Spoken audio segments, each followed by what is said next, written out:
Estamos hablando acerca de la persona del Espíritu Santo como nuestro consolador. Amén. El consolador, la obra del consolador. Hablamos anteriormente, hermanos, sobre este tema de la persona del Espíritu Santo, acerca de su divinidad. Cuando hablamos de la divinidad o la deidad del Espíritu Santo, estamos diciendo, o más bien lo que dice la Biblia, que Él es Dios. Amén. La Trinidad divina del Padre, el Hijo y el Espíritu Santo. Tristemente, a veces hablar de la deidad, de la divinidad de Dios o la Trinidad divina, a veces pasamos por alto, hermanos, que cuando hablamos de la Trinidad divina, estamos hablando precisamente de la persona de Dios manifestado en el Padre, en el Hijo y en el Espíritu Santo, que están con nosotros, que no es un Dios lejano, que no es un Dios a distancia, sino que un Dios cercano. Amén. Y la persona que hace posible que la palabra y las obras de Cristo sigan con nosotros, sigamos disfrutando de ellas, es precisamente la persona del Espíritu Santo. Quiero comenzar leyendo en el Evangelio de Juan, en el capítulo 14, versículo 15 al 18, y luego vamos a leer también del capítulo 16. Juan capítulo 14, versículo 15, dice: si me amáis, guardad mis mandamientos, y yo rogaré al Padre y os dará otro consolador para que esté con vosotros para siempre. El Espíritu de verdad, al cual el mundo no puede recibir porque no le ve ni le conoce. Pero vosotros le conocéis porque mora con vosotros y estará en vosotros. No os dejaré huérfanos, vendré a vosotros. En el capítulo 16 y el versículo 7 dice: pero yo os digo la verdad, os conviene que yo me vaya, porque si no me fuera, el Consolador no vendría a vosotros. Mas si me fuere, os lo enviaré. Y cuando venga, convencerá al mundo de pecado, de justicia y de juicio. De pecado por cuanto no creen en mí, de justicia por cuanto voy al Padre y no me veréis más, y de juicio por cuanto el príncipe de este mundo ha sido ya juzgado. Quiero, hermanos, que en esta noche hablemos acerca de las obras del Espíritu Santo. Hemos hablado de la deidad del Espíritu, estuvimos hablando también acerca de las cualidades o atributos del Espíritu de Dios como Dios. Hablamos también de algunos nombres que aparecen en la Biblia que identifican las obras del Espíritu Santo. Pero hoy quiero, hermanos, que veamos esas obras del Espíritu. Porque cuando hablamos de las obras del Espíritu, estamos viendo los aspectos prácticos de la razón por qué el Señor Jesús, aquí en estos pasajes que hemos leído, sabe que estos capítulos 14, 15 y 16 del Evangelio de Juan probablemente fueron de las últimas enseñanzas que Jesús dio a la iglesia. Y nos preguntamos por qué, hermano, Jesús al final de su ministerio habló más del Espíritu Santo que durante todo su ministerio. Y hay una razón que es muy importante. La razón es que el Señor, como muy bien lo dice aquí la palabra, ¿verdad? Que Él dice se iría, pero que Él dejaría con los cristianos, con la iglesia, con usted y conmigo hoy en día de igual manera. Él dejaría, hermanos, a uno como Él. Esto me encanta mucho porque cuando Jesús dice, cuando yo me vaya, dice, yo les enviaré, les rogaré al Padre. Y vea la frase o la terminología que usa Jesús, dice, y os dará otro consolador. Esa palabra otro consolador significa otro como yo. otro de la misma calidad, otro como yo, es decir, hablando de la divinidad del Espíritu Santo, hablando de la deidad, es decir, que no nos faltaría absolutamente nada, así como nada faltó estando presente Cristo, nada va a faltar estando presente el Espíritu Santo. Porque de igual manera el Espíritu de Dios es el mismo Dios y Él en su misma calidad ministraría todas aquellas cosas que Jesús nos dio, nos prometió, Él las haría posible. Por eso, hermanos, el Consolador habla de un ejecutor, de un ejecutivo, ¿verdad? En el mundo empresarial, en el mundo secular, una persona ejecutiva es precisamente aquel que ejecuta el plan, ejecuta las políticas de una empresa. Usted sabe que en el mundo empresarial hay personas que son las dueñas de la empresa, pero no necesariamente los dueños de la empresa hacen el trabajo o ejecutan la labor de esa empresa, la vocación de esa empresa, sino que generalmente hay un gerente o una persona que ejecuta esos planes. El Espíritu de Dios, mis hermanos, es el divino ejecutivo en nuestro tiempo. Él es el que está haciendo posible que la obra que Cristo ganó para usted y para mí en la cruz del Calvario, las obras que Él realizó allí, la victoria que Él conquistó en el monte Calvario, sea una realidad en la vida de cada uno de nosotros. Porque de lo contrario, hermanos, seríamos como la mayoría, que diríamos quizás todas las demás religiones del mundo. ¿Qué son las religiones del mundo? Prácticamente es una práctica, diríamos, están viviendo a través de sus ritos, sus rituales, una declaración que probablemente hizo la persona que estableció esa religión. Pero no hay vida allí, no hay fuego allí, ¿verdad? Porque simplemente, como Jesús advirtió también a los discípulos que no usaran, dijo Él, vanas repeticiones como lo hacen los gentiles. Es decir, una religión muerta, teórica, pero que no tiene impacto en el espíritu, no tiene impacto en la vida práctica, no cambia la vida, no cambia el destino.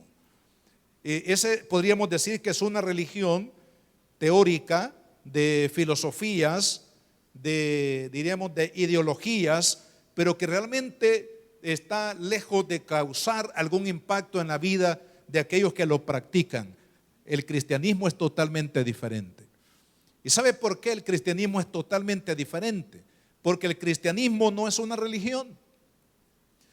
Porque la diferencia entre una religión y una relación con Dios es que la religión, la misma palabra religión significa relegar, o sea, estar prácticamente haciendo algo similar, algo igual, de una manera repetitiva. Rituales, pensamientos, acciones que están únicamente repitiendo lo mismo toda la vida. Pero el cristianismo es una relación. ¿Qué diferencia hay entre ellos? Que la relación únicamente se puede llevar a cabo por dos personas o entre dos personas. El Espíritu de Dios como Dios y como persona se manifiesta, se conecta, se comunica con usted y conmigo porque Él es una persona.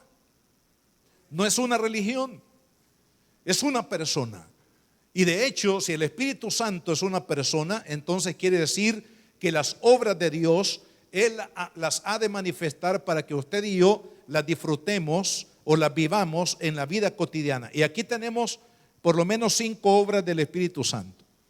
Primero, leímos acá en Juan capítulo 16, versículo 8, dice, Él convence.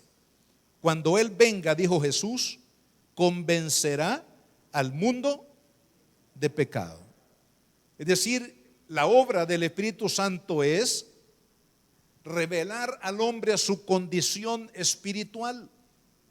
Por eso es que la Biblia dice, hermanos, que el que busca a Dios no lo puede buscar con su intelecto, ¿verdad? Porque el hombre intelectualmente no tiene la capacidad de poder entender las cosas de Dios.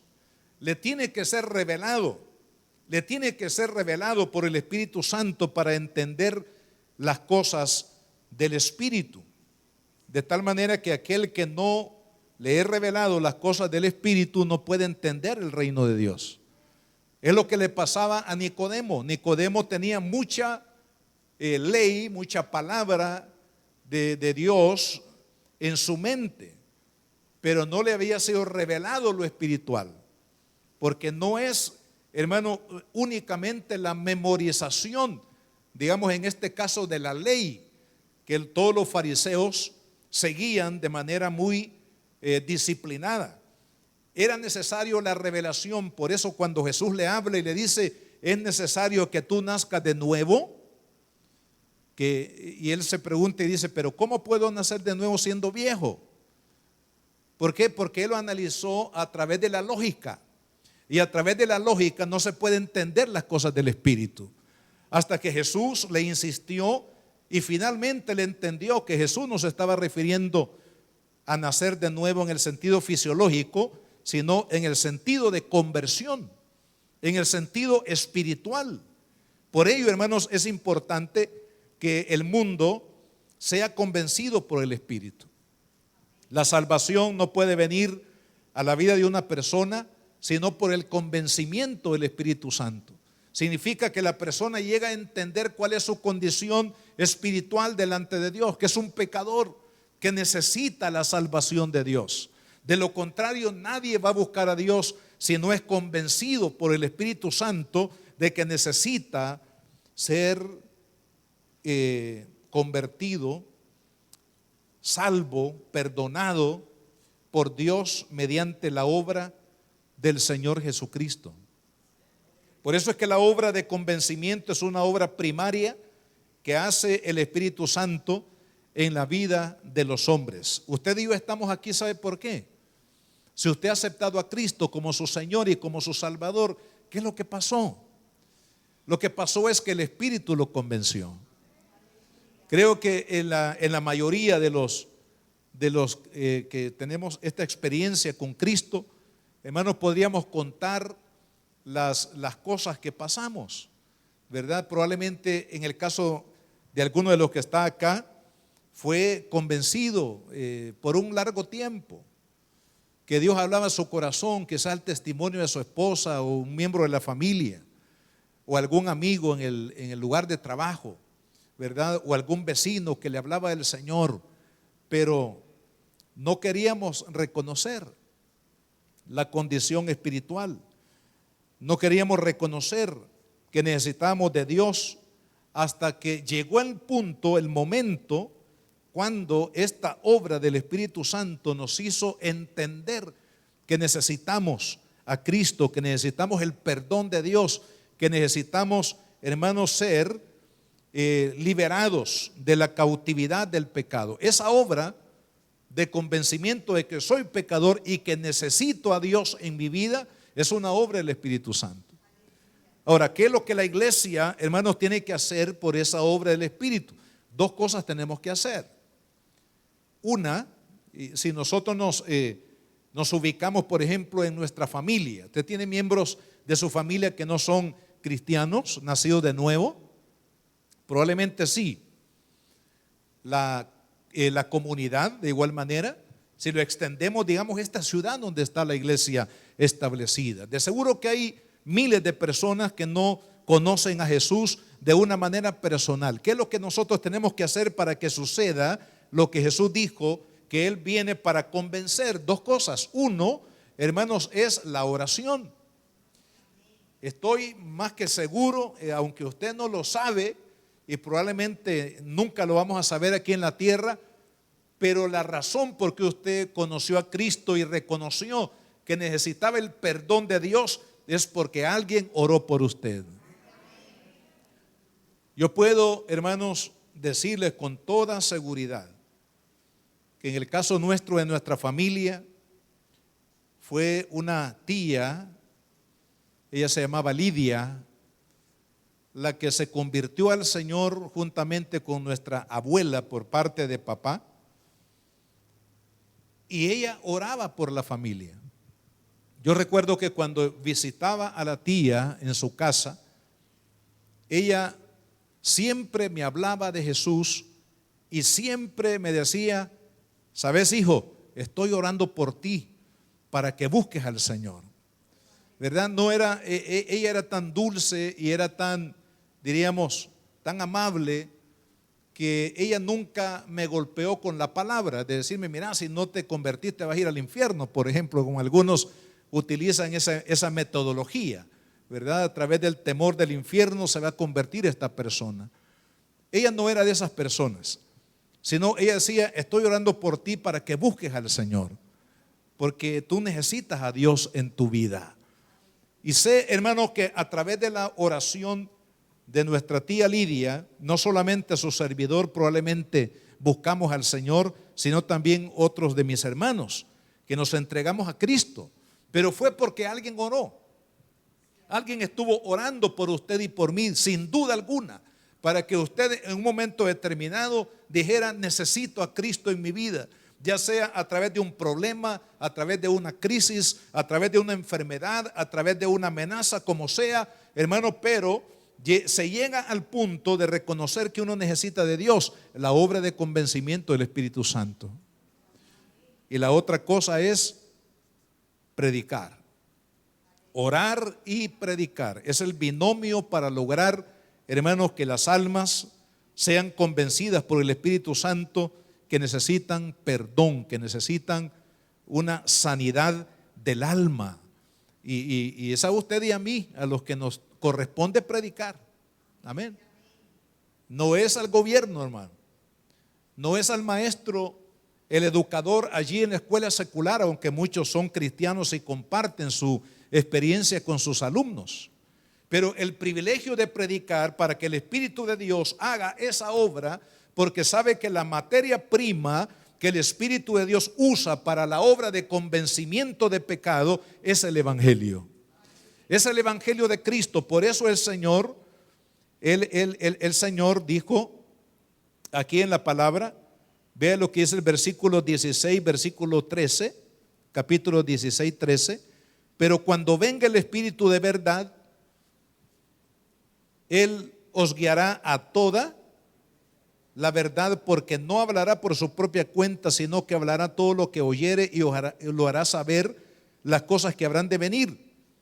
Ve qué interesante. Dice Jesús que el Espíritu de Dios utilizará la verdad para dar a conocer las obras de Él.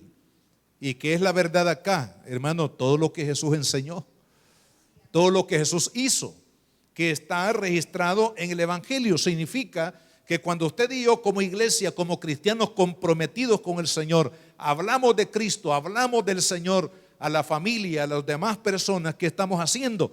Estamos dando la materia prima para que el Espíritu de Dios use esa palabra y traiga convencimiento de pecado en el corazón de aquel hombre o mujer que necesitan la salvación. Por ello, hermanos, la iglesia no debe ser pasiva. Ser cristiano no significa ir a un culto. Algunos hermanos creen que ser cristiano es ir a un culto para gozarme en el Señor, dicen los hermanos. Y está bien, los cultos, el Espíritu de Dios los bendice. Amén. ¿Por qué? Porque Jesús dijo: ahí donde están 2 o 3 reunidos en mi nombre, ahí estoy yo en medio de ellos. Amén. Por eso es que cada culto que usted asiste es bendecido. ¿Por qué? Porque ahí está el Señor. Pero ser cristiano no significa ir a cultos.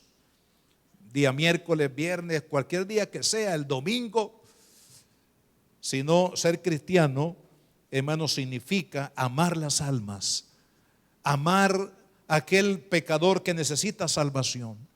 Y como amamos a aquella persona que necesita de Cristo, aquel ser amado que necesita del Señor, entonces voy a orar por él, por ella, para que el Señor lo toque, para que el Señor transforme su corazón, y le voy a hablar de Jesús, le voy a hablar del Señor. Pero hagamos como la tía, ¿verdad? no ofrezcamos el infierno en primera instancia a las personas. Ellos se van a dar cuenta a su debido tiempo que no aceptar la gracia de Cristo les espera un destino que no es muy agradable. Pero hay que hablar del amor de Cristo, hay que hablar del Evangelio, hay que hablar de la palabra de Dios para que se genere, hermanos, ese convencimiento de pecado por obra del Espíritu Santo en la persona que necesita del Señor. La otra cosa, la otra obra importante, hermanos, es el engendramiento de una nueva vida. Esta es una obra también del Espíritu Santo. Mire, cuando hay un convencimiento, y eso lo vimos, ese convencimiento de pecado nos lleva a aceptar a Jesús, a rendir la vida a Cristo. Cuando usted hace o toma esa decisión, y eso lo vimos también en la enseñanza sobre la salvación, cuando aceptamos a Cristo se genera lo que se llama regeneración. La regeneración es un impacto espiritual que produce el Espíritu Santo precisamente cuando creemos en la persona de Cristo. Ahí en ese impacto de la regeneración, es decir, un cambio de naturaleza interna y espiritual en todo aquel que acepta a Cristo, ahí comienza su historia como un hijo de Dios. ¿Cuándo? En el impacto de la regeneración. Ahí se comienza, hermanos, el Espíritu de Dios a llevarnos a lo que vemos aquí en este versículo de Juan capítulo 3, del 6 al 8. Dice, lo que es nacido de la carne, carne es. Ahora, le pregunto, ¿lo que es nacido de la carne se desarrolla? ¿Sí o no? Porque aquí está hablando el Señor en el área fisiológica. En otras palabras, el que nace fisiológicamente hablando tiende a crecer por las leyes de Dios, en las leyes de Dios físicas en este caso, en el caso del cuerpo humano. Porque la persona no se queda siendo un bebé toda la vida. ¿O hay aquí algún bebé toda la vida, un bebé de 100 años? ¿Un bebé de 40, 50 años? No. Aún en la vida física se nos enseña, hermano, que todo lo que nace tiende a crecer, tiende a desarrollarse, ¿verdad? En todos los sentidos, en estatura, en entendimiento del ser humano, sus sentidos se van desarrollando poco a poco. Entonces Jesús dice, el nacido de la carne, o sea, fisiológicamente hablando, carne es. Y lo que es nacido del Espíritu, hablando del Espíritu Santo, espíritu es. Y ahí está implícito un desarrollo, un crecimiento espiritual. Es la vida que imparte el Espíritu de Dios. Por ejemplo, si hablamos del alma, bueno, primero hablemos del espíritu. El espíritu es un elemento espiritual, obviamente, que no es físico, que hay en nuestro corazón, porque el ser humano es formado por cuerpo, alma y espíritu. En el momento de la conversión, el espíritu nuestro es resucitado. Estaba muerto, dice Pablo en Efesios 2, muerto por el pecado. Pero cuando aceptamos a Cristo, nuestro espíritu que está allí, que es parte nuestra, es resucitado. Recibe la vida de Dios. Y a partir de ese momento, hermanos, nosotros podemos establecer una relación, una comunión personal con Dios, porque el Espíritu de Dios ya está operando en esa nueva vida dentro de nosotros. Ahora tenemos la oportunidad de relacionarnos con Dios, de orar, de oír su palabra, ¿verdad? De amarlo, de honrarlo, de adorarlo, de levantar nuestras manos. Todo eso es una obra de esa nueva vida que el Espíritu de Dios implanta en nuestro espíritu. Si hablamos del alma, la forma de pensar, que es una facultad del alma, cambia. Ya no pensamos como antes pensábamos. ¿Por qué? Porque ahora el Espíritu Santo ha tocado, ha renovado nuestra mente. Ahora pensamos en las cosas de Dios, ahora pensamos en una vida diferente para ser testimonio para nuestra familia. y para las personas que nos rodean. Ya no estamos maquinando el mal, ya no estamos pensando en hacer lo desagradable, lo malo, la deslealtad en el matrimonio o hacer daño al prójimo, a otra persona. Ya nuestro pensamiento no está ahí. ¿Por qué? Porque ahora el Espíritu Santo está renovando con una nueva vida nuestro pensamiento, nuestros sentimientos, veámoslo también como parte del alma. Ya nosotros no guardamos rencores. Gracias por el amén.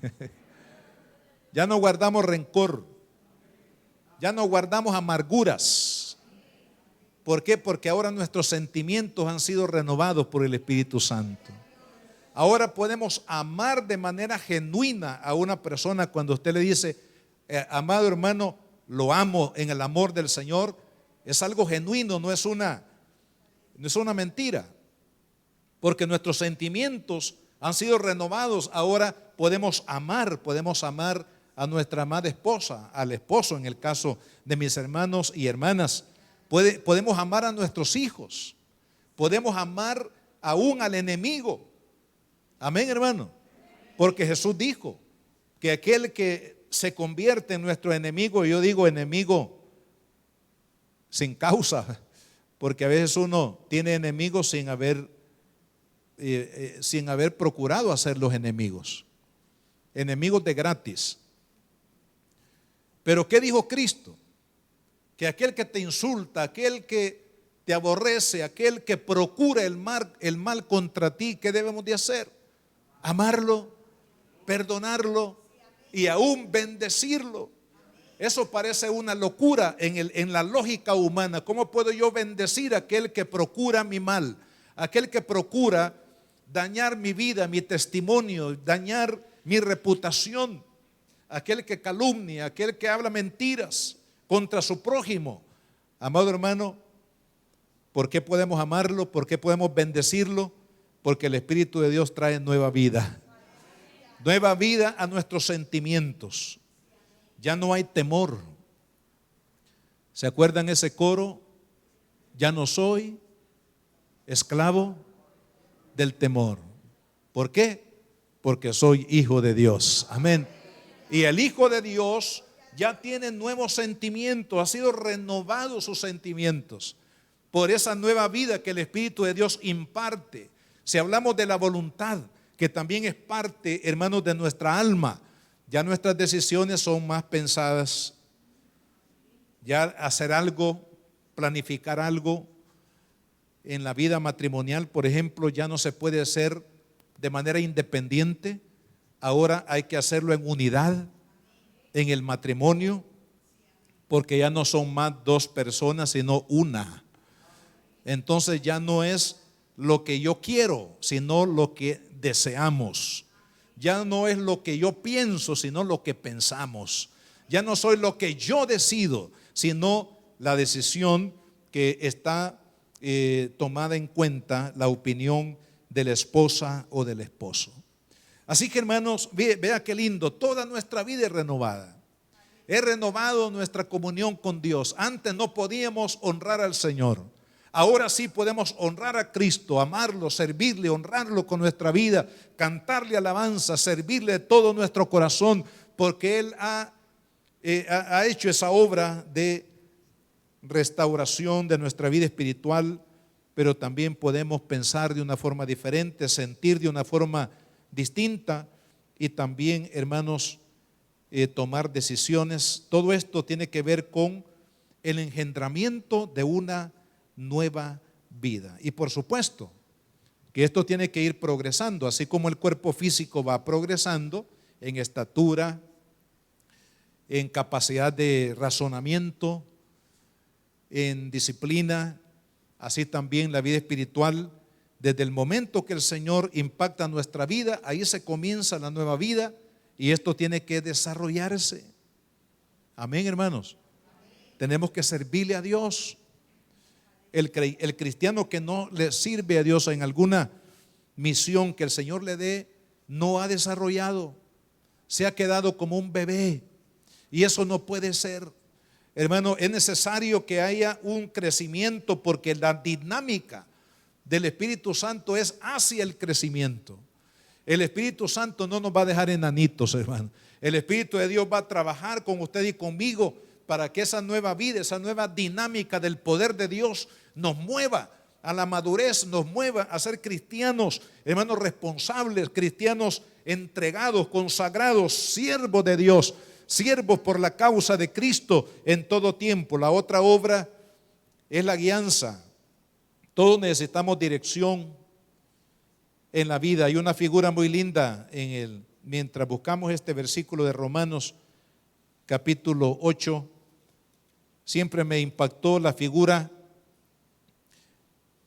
de los israelitas cuando vienen por el desierto, llegan al río Jordán. El río Jordán, Dios lo seca para darles paso a Israel para entrar a la tierra prometida. Pero resulta que ellos no tenían un mapa, tampoco tenían GPS. Esos aparatitos que hoy en día el que maneja lo conecta y dice: voy de aquí, de este punto donde estoy, y pone ahí el GPS, y el GPS le indica dónde ir, lo va a dirigir. Ese es un invento maravilloso ese. El Espíritu de Dios, le dice el Señor a Josué: dile al pueblo que fijen su mirada en el arca del pacto, y ahí por donde los sacerdotes van con el arca del pacto, ustedes simplemente deben de seguirlos, porque ellos no conocían el camino, no tenían el mapa a dónde ir, pero el Espíritu de Dios tenía el mapa, hermano. El Espíritu de Dios los iba a conducir, los iba a guiar. Vea qué lindo. Lo que Israel tenía que hacer es fijar la mirada en el arca del pacto y moverse en la dirección que los sacerdotes se movían con el arca del pacto. Y así fue. En todo ese peregrinaje de la conquista, hermanos, el Espíritu de Dios a través del arca del pacto dirigió al pueblo, lo condujo hacia el lugar correcto. De igual manera, hermano amado, enciende el GPS, por favor, porque el Espíritu de Dios nos quiere guiar. El Espíritu de Dios nos quiere dirigir, nos quiere conducir a la buena voluntad de nuestro Padre Celestial. Y para ello necesitamos, hermanos, orar, porque algunos hermanos dicen: bueno, yo no sé cuál es la voluntad de Dios para mi vida. Dice, bueno, cuando una persona me dice a mí: mi hermano, no sé cuál es la voluntad de Dios para mi vida, yo le hago dos preguntas. Uno, ¿usted está orando? Dos, ¿cuánto conoce la palabra de Dios? Porque el Espíritu de Dios, ya lo leímos acá, dijo Jesús: os guiará hacia la verdad. Y Él os va a guiar, dijo, a todo lo que yo he hecho, yo he dicho. En otras palabras, el cristiano que no ora y que no conoce la palabra de Dios, ¿cómo lo va a guiar el Espíritu Santo? Es como apagar el GPS. Cuando no buscamos al Señor en oración, estamos apagando el GPS. Cuando no leemos la palabra de Dios, cuando no conocemos la palabra de Dios, estamos apagando, hermanos, las formas como el Espíritu de Dios nos puede guiar. Pero cuando usted busca al Señor y le dice: Padre, que sea hecha tu voluntad en mi vida este día, Señor. No quiero equivocarme, no quiero tomar decisiones erróneas. Señor, guíame, condúceme por la sabiduría de tu Santo Espíritu para tomar la decisión correcta. Está orando porque, y al mismo tiempo diríamos, ha encendido el GPS. Y sin duda alguna que el Espíritu de Dios lo va a guiar. Sin duda alguna, porque usted está buscando la voluntad del Señor. Amado hermano, si el mismo Cristo, el mismo Jesús, Él dependió de la dirección del Espíritu Santo. Él mismo dependió del Padre en oración. Padre, que no sea lo que yo quiero, sino que se haga lo que tú quieres, que se haga tu voluntad, Señor. Es una manera, hermanos, como nosotros estamos rogando al Señor que nos dirija. Por favor, no tomemos decisiones emocionales. No tomemos decisiones acaloradas o por presión, presión por la necesidad, presión por una circunstancia. Tomemos el tiempo necesario para tener la dirección del Espíritu de Dios, para tener la paz de Dios que sobrepasa todo entendimiento en nuestro corazón. Siempre, hermanos, la paz de Dios, esa paz que menciona Pablo en la carta a los Filipenses, capítulo 4, versículos 7 y 8, esa paz de Dios es siempre una señal de la buena voluntad de Dios para nuestras vidas. Entonces es una buena señal cuando usted dice, bueno, tengo paz en mi corazón de lo que no voy a hacer o de lo que debo hacer. Porque a veces el Espíritu de Dios nos va a guiar a no hacerlo, a no tomar esa decisión que estoy pensando. El Espíritu de Dios nos va a decir, hijo, alto. Eso le pasó también a los apóstoles. Los apóstoles, algunos de ellos querían ir allá y el Espíritu de Dios se los prohibió. Les dijo, no vayan, quédense. Y en algunos casos el Espíritu de Dios los guió a que lo hicieran.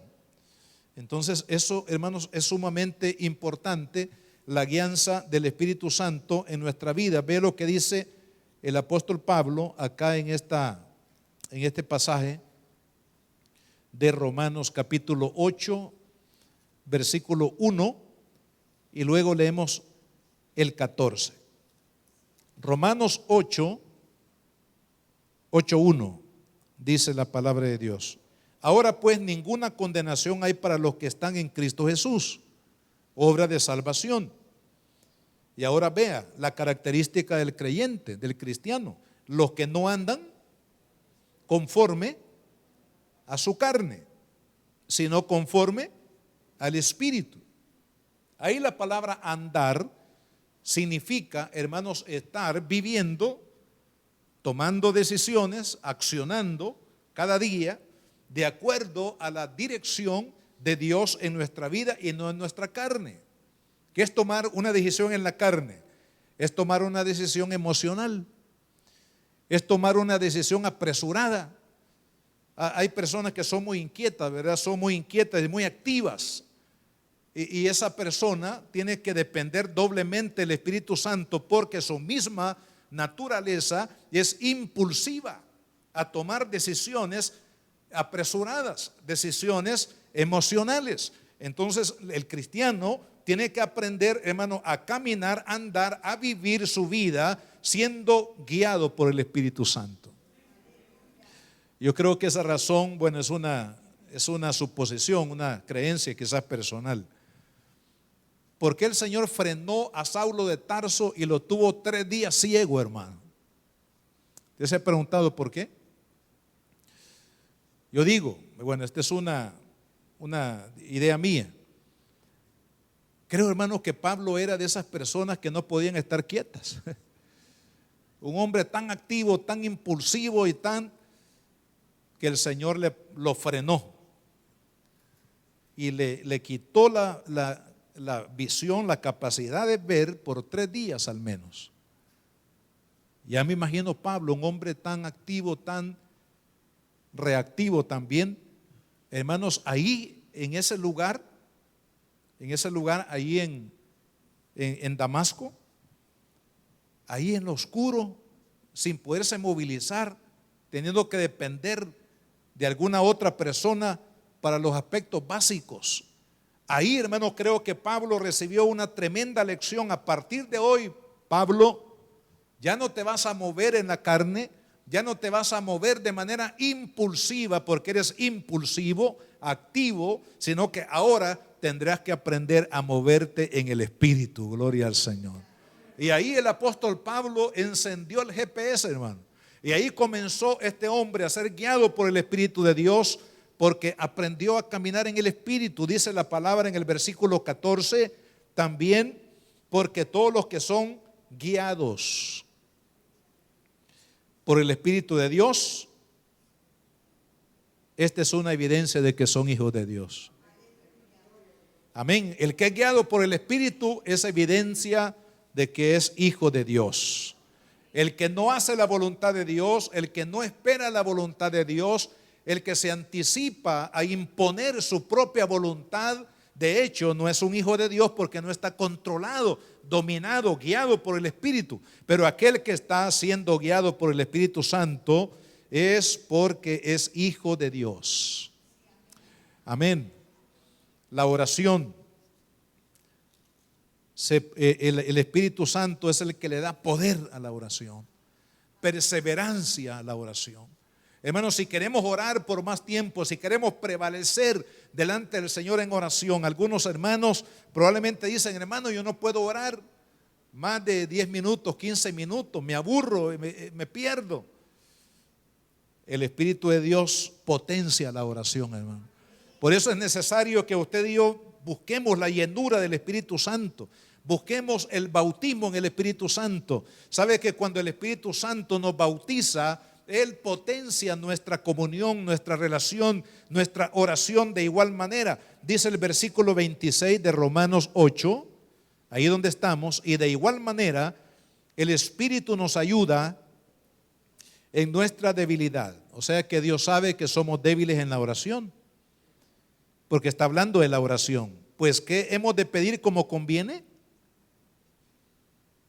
¿Quién puede pedir, hermano, en su carne lo que le conviene? Lo que conviene al reino de Dios, lo que conviene a la familia. No lo sabemos, porque tendríamos, hermanos, que conocer el futuro, ¿verdad? Conocer el futuro para poder saber realmente qué es lo que nos conviene. A veces le pedimos a Dios cosas que no nos convienen, y el Señor no la da, no da lo que nos conviene. ¿Por qué? Porque no nos conviene. Él sabe lo mejor para nosotros. Entonces, si no sabemos qué es lo que nos conviene pedirle a Dios, dice, sigue la lectura: porque conforme a la voluntad de Dios intercede por nosotros. Hablando de la intercesión del Espíritu Santo. Mas el que escudriña los corazones sabe cuál es la intención del Espíritu, porque conforme a la voluntad de Dios intercede por los santos. Vea, aquí hay tres personas en este versículo que están actuando: el creyente que pide, el Espíritu de Dios que lo ayuda, que lo guía para pedir, y el Padre que entiende el lenguaje del Espíritu Santo, porque Él es Dios mismo. Hermanos, concede lo que el Espíritu Santo pide a través de usted y de mí. Por eso es que es necesario que nosotros le pidamos al Espíritu Santo que nos ayude a orar. Señor, no sé qué conviene, pero tú sí lo sabes, ayúdame a orar. Y el Espíritu de Dios ora conforme a la voluntad del Padre, y con el Padre oye y dice: esta oración sí la voy a contestar porque está de acuerdo a mi voluntad. Y todo aquello que no pedimos conforme a su voluntad, no lo vamos a recibir. Por último, la capacitación del cristiano para servir a Dios. Hermanos, en la próxima lección, desde ya les pido que oremos, y si es posible ayunemos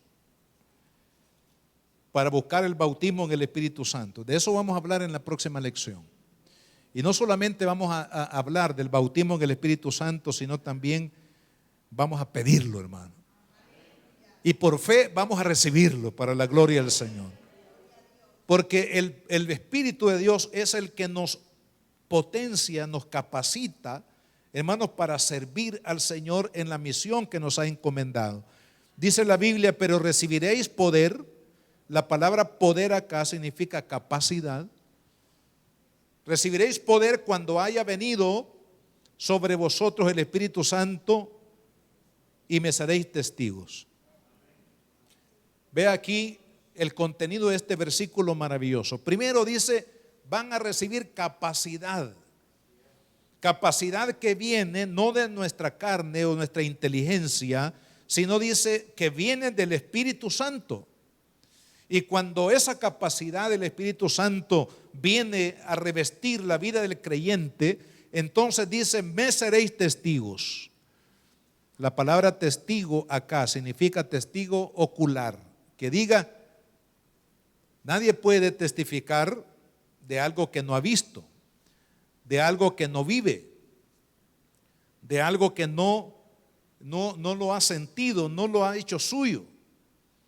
Por ello es importante que el poder del Espíritu Santo lo hagamos nuestro, que la gloria del Espíritu Santo sea, hermano, nuestra vida, derramada sobre nuestra vida, para que seamos testigos oculares, para que no digamos, a mí me lo contó fulano de tal y te lo cuento a ti, sino que usted diga, me habló Jesús a mi corazón y yo te lo digo en el nombre de Él.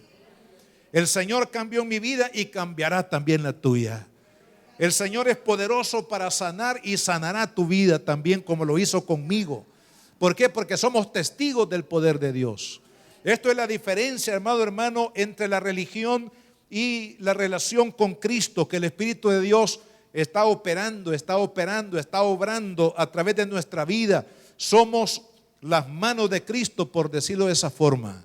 Somos los pies de Cristo. Somos los ojos de Cristo, somos el corazón de Cristo. ¿Por qué? Porque el Espíritu de Dios está guiándonos a través de la obra del Espíritu Santo, hermanos, para que hagamos lo que Jesús haría. Póngase de pie en esta hora. ¿Qué es lo que haría Jesús, hermano? ¿Qué es lo que haría Jesús si viera a un enfermo? ¿Qué cree usted que haría? Se acercaría a él y dijera, sé que estás enfermo y necesitas un milagro. Levántate, recibe tu bendición. ¿Qué haría Jesús con una oveja perdida?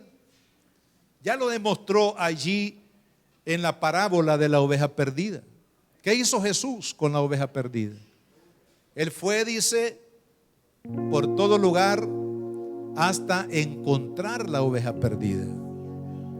¿Qué haría Jesús con un matrimonio quebrantado? Le diría, mira, ya no se puede hacer nada. Mejor piensen en tomar el camino cada uno de su lado. No haría Jesús eso. Jesús le diría a un matrimonio quebrantado, yo he venido para sanar a los quebrantados de corazón, a dar vista al ciego, a levantar al caído, a dar fe, esperanza a aquel que ya no la tiene. Eso haría Jesús. Y eso es lo que Él quiere que usted y yo hagamos. ¿Por qué?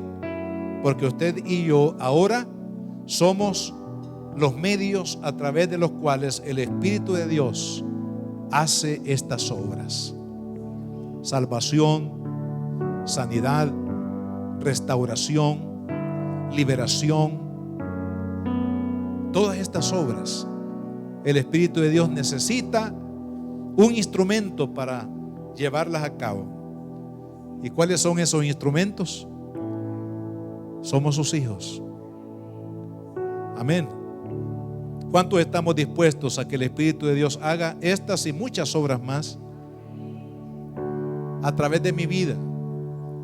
No diga, Señor, hazlo a través del pastor, a través del evangelista, a través del misionero, siervos de Dios que tienen un don y una misión. Gloria a Dios por ello.